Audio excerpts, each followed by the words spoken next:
अयोध्या मामले में 17 नवंबर से पहले फैसला आ सकता है। जी हां, ठीक सुना आपने। अयोध्या राम जन्मभूमि मामले में 17 नवंबर से पहले बड़ा फैसला संभव है। सुनवाई के दौरान सुप्रीम कोर्ट ने खुद इसके संकेत दे दिए हैं। सुप्रीम कोर्ट ने सभी पक्षों से बहस के दौरान ये सवाल पूछा कि आखिर कब तक ऐसे ही बहस करते रहेंगे। Chief justice of India justice Ranjan Gogoi 17 नवंबर को रिटायर्ड हो रहे हैं और लगातार इसको लेकर कयास भी लगाए जा रहे हैं। सुब्रमण्यम स्वामी का भी बयान सामने आया था। उन्होंने कहा था कि नवंबर के महीने में राम जन्मभूमि जो विवाद है इस पर फैसला आ सकता है और आज खुद सुप्रीम कोर्ट ने भी इसके संकेत दे दिए, ये कहते हुए कि आखिर आप लोग कब तक इस पर बहस करते रहेंगे। इस वक्त की बड़ी खबर आपको हम बता रहे हैं, जहां पर सुनवाई के दौरान आज सुप्रीम कोर्ट ने इस बात का जिक्र किया कि आप लोग आखिर कब तक ऐसे बहस। सुशील पांडे हमारे सहयोगी हमारे साथ लाइव जुड़ गए हैं। सुशील, सुप्रीम कोर्ट ने तो संकेत दे दिए, क्या माना जाए नवंबर तक फैसला संभव है? जी बिल्कुल, साफ तौर से देखिए, सुप्रीम कोर्ट जब इस पूरे मामले की सुनवाई कर रहा है उसी दौरान ये पूछा गया, जब राजीव धवन जो मुस्लिम पक्षकारों की तरफ से अपनी दलीलें रख रहे थे, तो चीफ जस्टिस ने ये सवाल किया कि एक टाइम लिमिट होना चाहिए जिसमें आप लोग ये हमें बता सकें कि कब तक आप इस मामले में बहस करें। यानी कि ये साफ संकेत है कि सुप्रीम कोर्ट 17 नवंबर से पहले इस मामले में अपना फैसला सुनाना चाह रहा है, क्योंकि चीफ जस्टिस रंजन गोगोई का जो कार्यकाल है वो 17 नवंबर को खत्म हो रहा है। और चीफ जस्टिस के द्वारा ये पूछा गया प्रश्न ये संदेश और ये संकेत जरूर दे रहा है कि 17 नवंबर से पहले सदियों से जो विवाद चल रहा था उसमें बड़ा फैसला आ सकता है और इसीलिए एक टाइम फ्रेम मांगा गया है। हिंदू महासभा के एडवोकेट हैं हमारे साथ विष्णु शंकर जैन। विष्णु, जिस तरह आज चीफ जस्टिस ने एक बार फिर से संकेत दिया और एक टाइम लिमिट मुस्लिम पक्षकारों की तरफ से पूछा गया कि आप एक हमें टाइम लिमिट बताएं, 16 दिन के अंदर आप लोगों ने अपनी बहस कंप्लीट कर ली, क्या माना जाए चीफ जस्टिस के द्वारा पूछा गया यह प्रश्न? देखिए, ये प्रश्न उस दिशा में जाता है कि ये जो पूरी एक्सरसाइज हुई है सुप्रीम कोर्ट की 25 दिन की हियरिंग में, ये एक्सरसाइज फ्यूटाइल ना जाए, क्योंकि अगर ये हियरिंग और दिन तक चलती है और जैसे कि आपने भी बताया कि 17 नवंबर को जस्टिस रंजन गोगोई रिटायर कर रहे हैं, तो पूरी एक्सरसाइज फ्यूटाइल हो जाएगी और फिर बेंच रिकॉन्स्टिट्यूट होगी। इसीलिए जब हिंदू पक्षकार भी बहस कर रहे थे तो सुप्रीम कोर्ट ने बराबर जितने हिंदू पक्षकारों ने बहस की, चाहे हिंदू महासभा हो, चाहे रामलला विराजमान हो, चाहे निर्मोही अखाड़ा हो, सबसे पूछा कि आप अपनी बहस कितने दिन के अंदर फिनिश करेंगे। और ये बात आज राजीव धवन से पूछी। उसका कारण ये है कि जब कोर्ट को वो अपना टाइम शेड्यूल बताएंगे, उसके बाद जब उनकी हियरिंग कंक्लूड होगी, उसके बाद कोर्ट को भी जजमेंट लिखने के लिए समय चाहिए, क्योंकि इतना बड़ा मामला है, कोर्ट उसमें काफी एविडेंस, काफी तथ्यों को अपने जजमेंट में शामिल करना चाहती है। तो ऐसा नहीं हो सकता है कि 17 नवंबर से जस्ट पहले हियरिंग कंक्लूड हो और नेक्स्ट डे जजमेंट आ जाए। तो कोर्ट को भी जजमेंट लिखने के लिए समय चाहिए, इसलिए टाइम फ्रेम बताना बहुत इंपॉर्टेंट है। आप लोग भी उस टाइम हियरिंग पे थे, अभी जब चीफ जस्टिस ने पूछा, आप लोगों से भी ये पूछा था कि एक टाइम लिमिट होना चाहिए रिबटल के लिए, आप लोगों की तरफ से क्या दलीलें थी? देखिए, हम भी अपना रिबटल का टाइम तभी बता पाएंगे जब वो अपने टाइम को कंक्लूड करने की बात सुप्रीम कोर्ट के सामने रखेंगे। जैसे एक अंदाजे के तौर पे हम ये मान के चल सकते हैं कि हिंदू पक्षकारों को 3 दिन लगेगा, 2 से 3 दिन अपने इस मामले में अपना रिजॉइंडर देने के लिए, सारे हिंदू पक्षकारों। लेकिन मुस्लिम पक्षकारों की तरफ से राजीव धवन आज भी ये नहीं बताया कि उन्हें कितना समय लगेगा। हालांकि चीफ जस्टिस का बार बार ये प्रेस करना था कि आप हमें एक टाइम फ्रेम दें। राजीव धवन की तरफ से ये कहा गया कि शुक्रवार को भी उनको छुट्टी चाहिए। इस पर भी चीफ जस्टिस थोड़ा से नाराज तो हुए, लेकिन उन्होंने कहा कि आप एक हमें टाइम फ्रेम दीजिए कि आपको छुट्टी कब चाहिए, हम उसको शेड्यूल करें। देखिए, मुझे ऐसा लगता है कि वो कल सुप्रीम कोर्ट सामने अपना टाइम शेड्यूल बता देंगे कि उनको कितने दिन के अंदर हियरिंग कंक्लूड करनी है। पर सबसे महत्वपूर्ण बात नोट करने वाली ये है कि उन्होंने सुप्रीम कोर्ट सामने कहा कि वो भी चाहते हैं कि इस मामले में फैसला आए सुप्रीम कोर्ट का। इसका मतलब यह है कि वो एक ऐसा टाइम शेड्यूल बताएंगे जो कि पॉसिबल होगा और जो एक रीजनेबल टाइम शेड्यूल होगा, जिसके तहत अक्टूबर में हम ये मान के चल सकते हैं कि इस मामले की हियरिंग कंक्लूड हो सकती है। अक्टूबर में कंक्लूड होगी। तो ये एक फिलहाल जो बड़ी अपडेट है वो यही है कि इस मामले में सुप्रीम कोर्ट में ये साफ तौर से चीफ जस्टिस ने राजीव धवन से ये सवाल किया कि आखिर इस पूरे मामले की सुनवाई आप कब तक करेंगे। यानी कि मुस्लिम पक्षकारों की तरफ से एक शेड्यूल अब सुप्रीम कोर्ट के सामने रखना है, क्योंकि 16 दिन के अंदर हिंदू पक्षकारों की तरफ से। सुशील, और एक चीज और यहाँ पर गौर करने वाली बात है कि 2010 में जब हाईकोर्ट का फैसला आया था उसके बाद से जो है लगातार मांग हो रही थी कि सुनवाई जो है सुप्रीम कोर्ट में जब मामला गया उसके बाद के मैं जिक्र कर रहा हूं, लगातार जो है डे बाय डे सुनवाई की बात हुई, वो भी हुआ, मध्यस्थता की बात की गई, वो भी वहां पर खत्म किया गया। उसके बाद अब लगातार जो सुनवाई चल रही है डे बाय डे, क्या ये माना जाए कि सुनवाई अब लगभग पूरी हो गई, अब फैसले की बारी है, अब जो है सब कुछ क्लियर हो गया, बस इंतजार है कि सुप्रीम कोर्ट 1 महीना और गुजरे, सुप्रीम कोर्ट अपना फैसला सुनाए?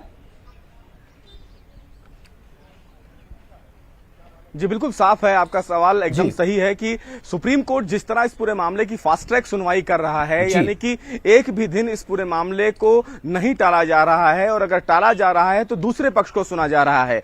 यानी कि ये साफ मंशा सुप्रीम कोर्ट की है कि सुप्रीम कोर्ट ये चाहता है जी। कि जो विवाद इतने समय से लंबित है, और जी। ये फर्स्ट अपील है, ऐसा नहीं है कि जी। इस मामले में एसएलपी फाइल की गई है, ये इलाहाबाद हाई कोर्ट के बाद डायरेक्ट अपील है। यानी कि पहले अपील पर सुप्रीम कोर्ट सुनवाई कर रहा है। इससे पहले मैं आपको अगर उदाहरण दूं तो बहुत ऐसे मामले आए, अगर हम आधार की बात करें, अगर हम ट्रिपल तलाक की बात करें, ये सब इतने बड़े मामले थे कि 9 जज की बेंच इस मामले की सुनवाई कर रही थी, और वो मात्र 15 दिन के अंदर कंक्लूड कर ली गई।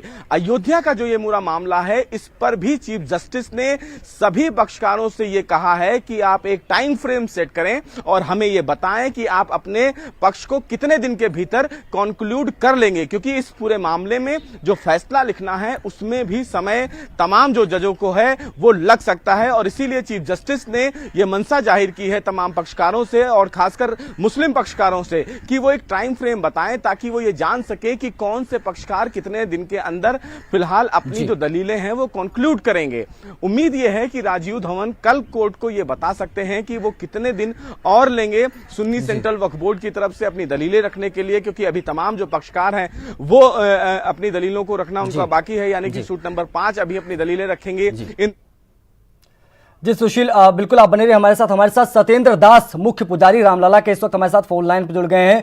सत्येंद्र जी, सुप्रीम कोर्ट ने सीधे तौर पर आप कह सकते हैं संकेत दे दिया कि नवंबर से पहले जो है फैसला दे देंगे। आप कितने आश्वस्त हैं कि फैसला आपके पक्ष में ही आएगा?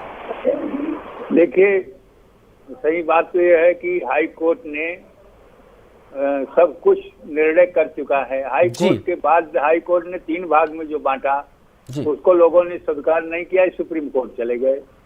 तो सारे गवाह, सारे सबूत तो हाई कोर्ट में ही प्रस्तुत हो चुके थे, और जहां तक मांग रही कि जल्दी से जल्दी इसका निस्तारण करे, इसमें प्रतिदिन सुनवाई हो, और इसको कोर्ट ने मान लिया और प्रतिदिन सुनवाई कर रहा है। प्रतिदिन सुनवाई कर दोनों पक्ष ये कह रहे हैं कि जो सुप्रीम कोर्ट निर्णय करेगा उसी को हम मानेंगे। तो ऐसी स्थिति में भले ही उसको लंबित करने के लिए एक मध्यस्थता की और एक बात उठी है जो गलत है, इसको कोई नहीं स्वीकार करता। अब सारी बातें हो चुकी हैं, दोनों पक्ष के सबूत और जिरह हो चुके हैं, सारे गवाह हो चुके हैं, इसलिए अब इतने जल्दी से जल्दी इसका निस्तारण हो सकता है, इसमें कोई संशय नहीं है, और जल्दी से जल्दी इसका निस्तारण हो जाए यही हम लोग चाहते हैं। और हमारे रामलला जो ताजपट्टी में पड़े हुए हैं वो भव्य मंदिर में विराजमान हो, यही आशा के और विश्वास के साथ मैं चाहता हूं कि सुप्रीम कोर्ट अपना आदेश पारित करे, जिससे कि यह समस्या समाधान हो और भाईचारे की बात बनी रहे और मंदिर का निर्माण शुरू हो। बिल्कुल, और कई मुस्लिम संगठन भी लगातार सामने आते रहे हैं जो कहते नजर आए हैं कि सीधे तौर पर वो चाहते हैं कि यहाँ पर रामलला का भव्य विराज मंदिर जो है वहां पर बने। आप कितने आश्वस्त हैं, क्योंकि जो सीधे तौर पर जिस तरह से जिरह चल रही थी डे बाय डे सत्येंद्र जी, वो उसमें कहीं ना कहीं जो मुस्लिम पक्ष के जो वकील थे सीधे तौर पर और समय मांग रहे थे। उनका कहने का मतलब था थोड़ा और वक्त लगे, टाइम स्पेंड करने की कोशिश कर रहे थे। लेकिन अगर सीधे तौर पर समझा जाए जो संकेत आज दिए हैं सुप्रीम कोर्ट ने, तो आप आश्वस्त हैं क्या? क्या आपको लग रहा है कि इस बार भरोसा कर सकते हैं सुप्रीम कोर्ट पे? क्या इस बार डेट नहीं आगे बढ़ेगी? क्या इस बार जो है आपका सपना पूरा होगा? जी हाँ, बिल्कुल आश्वस्त हैं हम, क्योंकि प्रतिदिन सुनवाई का मतलब यह है कि इसको जल्दी से जल्दी निस्तारण कर देना है। तो मैं बिल्कुल आश्वस्त हूँ कि यह सरकार, यह कोर्ट जल्दी से जल्दी इसका निस्तारण करेगी। जैसे बात कहा जा रहा कि नवंबर में, हम कह रहे हैं कि उसके पहले भी हो सकता है, क्योंकि अब कोई भी बात बाकी नहीं है, केवल आदेश पारित करना है। आदेश जब भी चाहे कोर्ट कर सकती है, और मैं पूर्णतया एक बार विश्वास जहाँ हो जाता है वहाँ संशय नहीं होती। विश्वास है मेरा कि रामलला के पक्ष में ही ये आदेश आएंगे और रामलला जल्द से जल्द भव्य मंदिर में विराजमान होंगे, और जो ताजपट्टी में उससे उठ करके भव्य मंदिर में विराजमान हो जाएंगे, ऐसा मेरी पूर्णतया आशा और विश्वास है। बहुत बहुत शुक्रिया आपका सत्येंद्र जी, हमसे जुड़ने के लिए, बातचीत करने के लिए। सुशील हमारे साथ लेकिन लगातार बने हुए हैं। सुशील, आपने सुना सत्येंद्र जी कितने ज्यादा आश्वस्त नजर आ रहे हैं, कितने ज्यादा कॉन्फिडेंट नजर आ के भाई फैसला आएगा और उन्हीं के पक्ष में फैसला आएगा। लेकिन अगर अभी आपसे समझने की कोशिश करें, क्योंकि सुप्रीम कोर्ट पहले भी कई बार गच्चा दे चुका है, तमाम तरह की बातें सामने आती हैं, कई बार डेट्स आती थी, उस दौरान की बात अगर मैं कर रहा हूं जब डे बाय डे सुनवाई नहीं होती, तो क्या यह माना जाए कि बिल्कुल क्लीन है, अब जो है नवंबर तक एनी हाउ फैसला आ जाएगा, या फिर अभी भी कुछ पेचीदगियां आ सकती हैं सामने? जी देखिए, फिलहाल अब ये मामला एकदम सीधे तौर से कहा जा सकता है, क्योंकि फास्ट ट्रैक कोर्ट का मतलब ही है कि अगर सुप्रीम कोर्ट इस मामले की दिन प्रतिदिन सुनवाई कर रहा है और बार बार सुप्रीम कोर्ट तमाम पक्षकारों से एक टाइम लिमिट फ्रेम करने के लिए कह रहा है, तो इसका मतलब ये साफ है कि सुप्रीम कोर्ट तमाम पक्षकारों को सुनकर जल्द से जल्द फैसला सुनाना चाहता है। सबसे बड़ी बात इस मामले में यह है कि जो मामले की सुनवाई यानी कि इस मामले की जो अध्यक्षता कर रहे हैं चीफ जस्टिस रंजन गोगोई, उनका कार्यकाल 17 नवंबर और इसीलिए ये अपने आप में इसलिए ज्यादा अहम हो जाता है, क्योंकि लगातार जो उसका जिक्र भी सुब्रमण्यम स्वामी ने भी किया था, हमने सुना, उन्होंने भी कहा था नवंबर तक फैसला आ जाएगा। इसके कयास लगाए जा रहे थे, तमाम बड़े वकील जो देश के हैं वो भी तमाम इस तरह की बातों का जिक्र कर रहे थे। तो उम्मीद करते हैं कि नवंबर में फैसला आ जाएगा। सुशील, आपका बहुत बहुत शुक्रिया तमाम बातें हमसे साझा करने के लिए। वक्त एक छोटे से ब्रेक का है, ब्रेक के उस पार कुछ और खबरें आपका इंतजार।